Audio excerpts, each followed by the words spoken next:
peuple d'Afrique, peuple du monde, l'AES a décidé d'aller vite.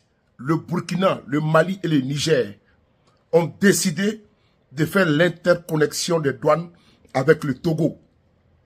Frères et sœurs, les autres pays qui ont des ports, mais sans les pays de l'AES, que vont devenir ces ports-là? Le Togo a compris, on écoute ensemble. La réunion des experts tenue hier a constitué la première étape du processus d'interconnexion des systèmes informatiques des administrations des douanes des pays de la Confédération de l'Alliance des États du Sahel et du Togo. Une rencontre préparatoire à la réunion des directeurs généraux des douanes qui jette ainsi les bases d'un meilleur suivi des marchandises des ports de débarquement aux pays respectifs. Une initiative, selon le directeur général des douanes du Niger, qui pourrait s'étendre aux pays côtiers présentant des gages de disponibilité et de respect des engagements.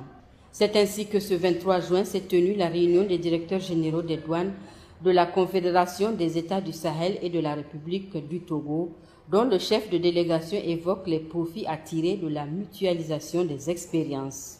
L'interconnexion offre, en effet, de multiples avantages allant de la sérénité des affaires à l'augmentation des recettes fiscales et douanières, en passant par la mutualisation des ressources, la disponibilité des informations, l'amélioration des risques. Pour les pays de la Confédération des États du Sahel, l'interconnexion des systèmes informatiques des administrations des douanes est un impératif.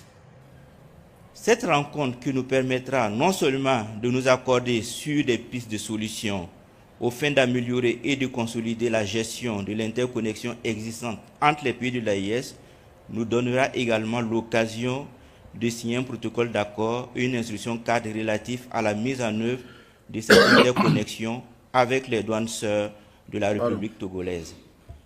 Les objectifs recherchés de l'interconnexion de nos systèmes informatiques douaniers consistent à simplifier et sécuriser les opérations de transit des marchandises à travers des échanges électroniques des informations et des données, à réduire les délais d'attente aux frontières et les coûts du transit et des transports. Ces résultats attendus contribuent sûrement à l'accroissement de nos recettes douanières, la croissance et la compétitivité de nos économies. Les douanes du Niger déjà connectées à celles du Bénin, du Burkina Faso, de la Côte d'Ivoire, du Togo, du Mali et du Ghana comptent bien étendre le réseau. Cette interconnexion va se poursuivre, plaise à Dieu, avec les systèmes informatiques des autres pays qui voudront bien se joindre à nous dans un cadre bilatéral ou multilatéral conformant à la volonté de nos plus hautes autorités.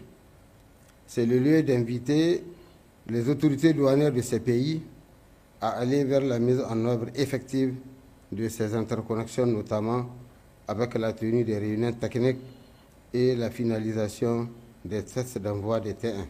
L'ouverture de la session a été présidée par le ministre délégué auprès du Premier ministre chargé des Finances. Moumouni Boubacar Seydou a rappelé le contexte dans lequel se tient cette rencontre. Vos travaux s'ouvrent quelques jours après la naissance ici même à Niamey de la Confédération de l'Alliance des États du Sahel. Cette convergence de vues de nos politiques doit être suivie de procédures douanières uniformes et conformes aux idéaux de notre Confédération. Il vous appartient donc de faire un diagnostic de l'ensemble de vos procédures afin de relever les points de divergence et apporter les correctifs nécessaires. Dans l'après-midi, les directeurs généraux des douanes des pays de l'AES et du Togo ont procédé à la signature des documents issus de la réunion des experts, du protocole d'accord et du projet d'instruction cadre sur l'interconnexion de ces pays sous la supervision du ministre délégué aux Finances. Un communiqué final assorti de quelques recommandations a sanctionné ces assises. Déployer le système de l'interconnexion sur l'ensemble des bureaux de douane ouverts au transit au plus tard le 15 novembre 2024. Faire participer les partenaires des administrations douanières, notamment les chambres de commerce, les conseils des chargeurs et les commissionnaires en douane agréés aux travaux d'interconnexion des systèmes informatiques pour faciliter l'adhésion à la réforme et sa parfaite mise en œuvre. Susciter une rencontre avec les chambres de commerce et d'industrie et les conseils des chargeurs pour trouver des solutions de mise en œuvre d'un identifiant fiscal unique et d'une garantie unique. Établir un chronogramme de mise en œuvre effective de l'interconnexion entre le Mali, le Burkina et le Togo. Rendez-vous est ainsi pris pour juillet 2025 à Bamako au Mali pour la deuxième réunion des directeurs généraux des douanes de l'AES sur l'interconnexion des systèmes informatiques des administrations douanières.